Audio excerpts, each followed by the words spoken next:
Mas eu vou contar outra. Eu sentado no primeiro banco da missa, o padre rezando ali, na hora da oferta, um caba veio, todo mundo de cabeça baixa, já fez sua oferta entregando. O último caba que chegou, na hora que foi dar a oferta dele, caiu uma nota de R$100 no chão. O cara não viu, só eu e o padre viu.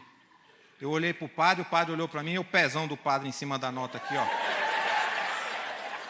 Já tampou. Eu olhei para o padre e falei assim: ei, padre, depois da missa, bora rachar.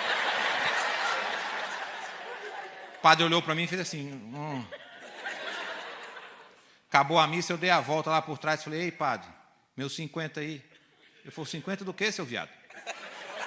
Eu falei: caiu R$100, o senhor meteu o pé em cima. Eu olhei para o senhor e falei: depois da missa, bora rachar. O senhor fez assim com o dedão para mim. Falou: queria que eu fizesse assim para tu no meio da missa? Tu é doido?